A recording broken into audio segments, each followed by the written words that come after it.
नमस्कार मित्रांनो, मी मिलिंद जाधव TV10। मित्रांनो, नागरिक यांच्या गरजा आणि त्यांचे प्रॉब्लेम्स हे सर्वांना माहीतच आहे। तर सजग नागरिक आणि सजग नागरिक मंच यांचे अध्यक्ष आज आपल्या समोर आहेत, विवेक वेलणकर साहेब।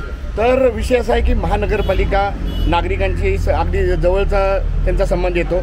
तर तिथे काल बजेटचं सगळं मीटिंग झालं, बजेट जाहीर झालं आणि त्यांचे सगळे धोरणं वगैरे सगळे ते जाहीर झाले। त्या संदर्भात विवेक वेलणकर नेहमीच हे बजेट झाल्यानंतर त्याच्या अगोदर हे सूचनाही देत असतात।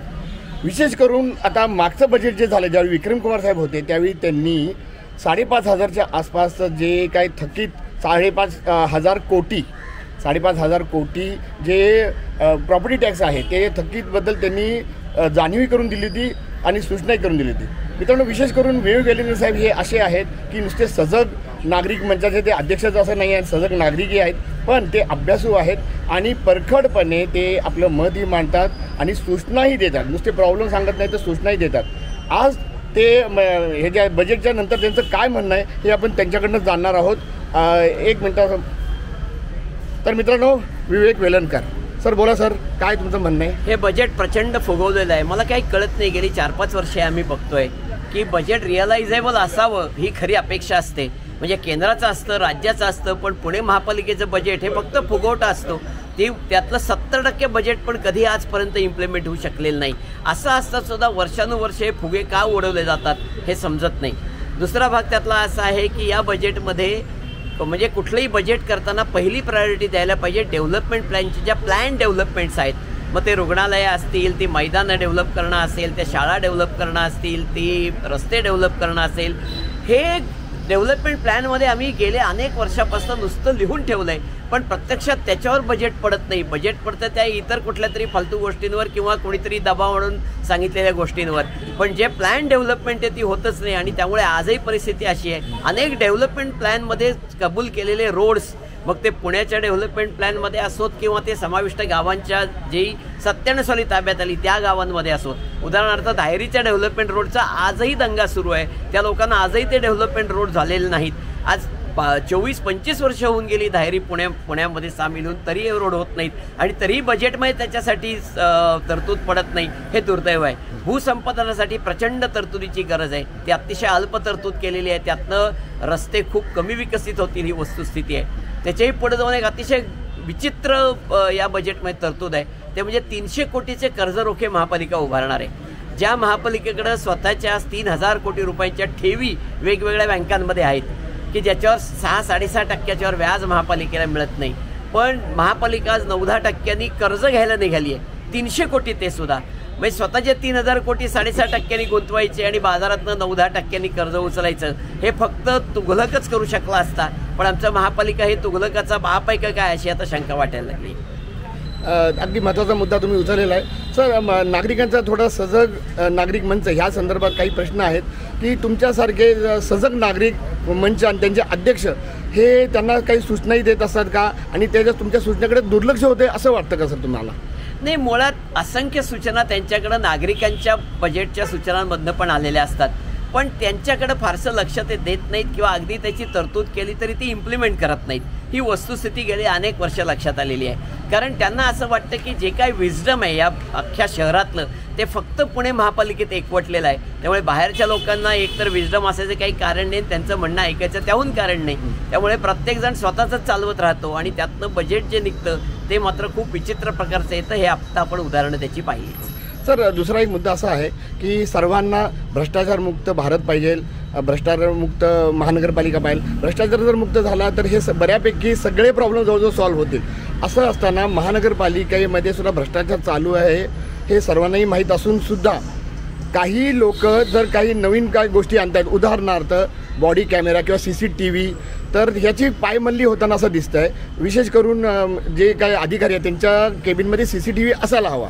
बरं, त्यानंतर दुसरा मुद्दा असा आहे की नागरिकांना एक अधिकार दिला, तुम्ही सजग नागरिक असल्यामुळे ते नागरिकांना एक अधिकार असाही दिलेला आहे की ते कुठल्याही सरकारी एम्प्लॉईचे काम करताना कामाच्या ठिकाणी शूटिंग घेऊ शकतात। अशा वेळी परवाच एक घटना घडली अगदी जे म्हणतात ना की चौथा स्तंभ पत्रकार जर शूटिंग घेत होता आणि ती माहिती लोकांमध्ये पोहोचवत होता, त्याला अगदी विचित्र पद्धतीनं बाहेर ओढून किडनॅप केल्यासारखं झालेलं आहे. यावर सर तुम्हाला काही कल्पना आहे का, तुमची काय माहिती आहे आणि तुमचं काय सजेशन आहे महानगरपालिकेला? नाही, हा पूर्ण निषेधार्हच प्रकार आहे. पत्रकारच काय, कोणत्याही नागरिकाला अशा प्रकारे तुम्ही बाहेर काढणं हेच मुळात चुकीचं आहे. दुसरं, नक्की अधिकारी किंवा महापालिकेमध्ये असं काय आहे की जे त्यांना गोपनीय ठेवावं असं वाटतंय? कारण त्यांचा सगळा कारभार हा पारदर्शक असला पाहिजे, तिथं कोणालाही संधी असली पाहिजे, कुणी ते शूटिंग काढू शकलं पाहिजे, कुणी अटेंड करू शकलं पाहिजे. आज लोकसभेचं राज्यसभेचं कामकाज लोकांना लाईव्ह टी व्हीवरनं बघायला मिळतं आणि इथं महापालिकेत एवढं गोपनीय आहेच काय? ते का हे ओपन करत नाहीत? याच्यामुळे शंका वाढत जातात. नागरिकांना अधिकारी आणि महापालिकेच्या एकंदर कारभाराबद्दल संशय यायला लागतो. तिथं भ्रष्टाचार चालला की काय अशा शंका वाटायला लागतात. हे जर दूर करायचं असेल तर या कोणी काय बघायचं ते बघा, काय करायचं ते करायचं, शूटिंग करा, आम्हाला काही प्रॉब्लेम नाही, आमच्याकडं लपवण्यासारखं काही नाही. हा मेसेज नागरिकांपर्यंत जाण्याची आवश्यकता आहे. पण हे जे काही वागणूक आत्ता झालेली आहे ही त्याच्या पूर्णपणे विपरीत आहे आणि त्यामुळे ती निश्चितपणे निषेधार्ह आहे. तर या संदर्भात माझा दुसरा प्रश्न असा आहे की पुणे शहराला 2 आयुक्त आहेत, एक पोलीस आयुक्त आणि दुसरे महानगरपालिका आयुक्त. तर सर ह्याच्यामध्ये असं चित्र दिसतंय की पोलीस आयुक्त जे आहे ना, बरोबर जे नागरिकांना पाहिजे तशा सूचना देत आहे आणि त्यांनी स्वतः सांगितलेलं आहे की माझ्या कर्मचाऱ्यांनी, माझ्या हाताखाली जे कर्मचारी आहे त्यांनी मात्र त्यांना अडवूसुद्धा नाही आणि हे वापरलं जात आहे. मी स्वतः तो अनुभवलेला आहे. तर महानगरपालिकेच्या आयुक्ताबद्दल तुमचं काय मत आहे आणि ते का असं स्वतः पुढे येऊन जाहीर करण्यापेक्षा त्याचा विरोध करताना दिसत आहेत? तर याच्यावर तुम्हाला काय वाटतं? तुमचा नेहमीचा टच असतो सर, तुमचं काय स्पेशल मत आहे सर? नाही, मुळात हाच मोठा गहन प्रश्न आहे की असं का वागतायत. कारण जर पोलीस आयुक्त सुद्धा काही म्हणत नाही आहेत तर महापालिका आयुक्तांना हे अडवण्याचं कारणच काय? आणि हे अडवून ते फक्त एवढंच दाखवत आहेत की आमच्याकडे चुकीची कामं चालतात आणि ती उघडकीला येऊ नयेत असं त्यांचा म्हणण्याचा उद्देश आहे की काय? अशी शंका घ्यायला निश्चितपणे वाव आहे. सर आता शेवटचा आणि तिसरा प्रश्न आहे, वेगळा आहे, जे इलेक्ट्रिसिटी किंवा विद्युत विभागाशी संबंधित आहे. सर त्याच्यामध्ये विद्युत विभागातर्फे बऱ्याच वेळा काही सूचना न देता विद्युत विभाग खंडित होतो, काही ठिकाणी लोड शेडिंग होतं, वीज बऱ्याच वेळा जाते येते, त्यामध्ये काही उपकरणं जी आहेत विशेष करून कॉम्प्युटर आणि आमच्यासारख्या म्हणजे माणसाचा वेळ हा वाया जातो. याच्यावर सर तुम्हाला म्हणजे सजग नागरिक म्हणून तुमच्याकडे काय सूचना आहेत की याचं कॉम्पन्सेशन नागरिकांना मिळायला हवं का नको आणि त्याच्याबद्दल काय त्याच्यामध्ये तरतूद केलेली आहे, याबद्दल तुमची जी काय माहिती ती सांगा सर.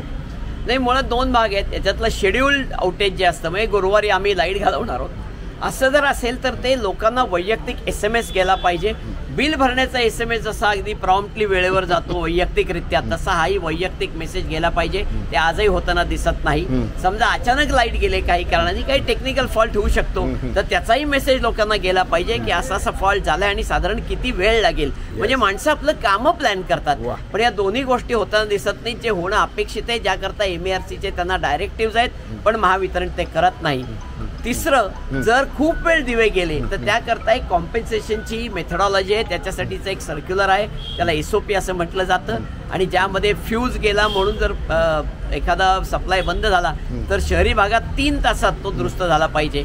जर वायरमध्ये प्रॉब्लेम असेल, केबलमध्ये, तर 6 तासामध्ये आणि ट्रान्सफॉर्मरमध्ये प्रॉब्लेम असेल तर साधारणपणे 18 तासामध्ये दुरुस्ती पूर्ण होऊन सप्लाय सुरू झाला पाहिजे. नाही झाला तर पुढे दुरुस्ती पूर्ण होईपर्यंतच्या प्रत्येक तासाला प्रत्येक बाधित ग्राहकाला 50 रुपये तास एवढी नुकसान भरपाई महावितरणने द्यायची, स्वतःहून द्यायची. ती मागायची वेळ आली तर ती नुकसान भरपाई दुप्पट होईल असे पण आदेश झालेले आहेत.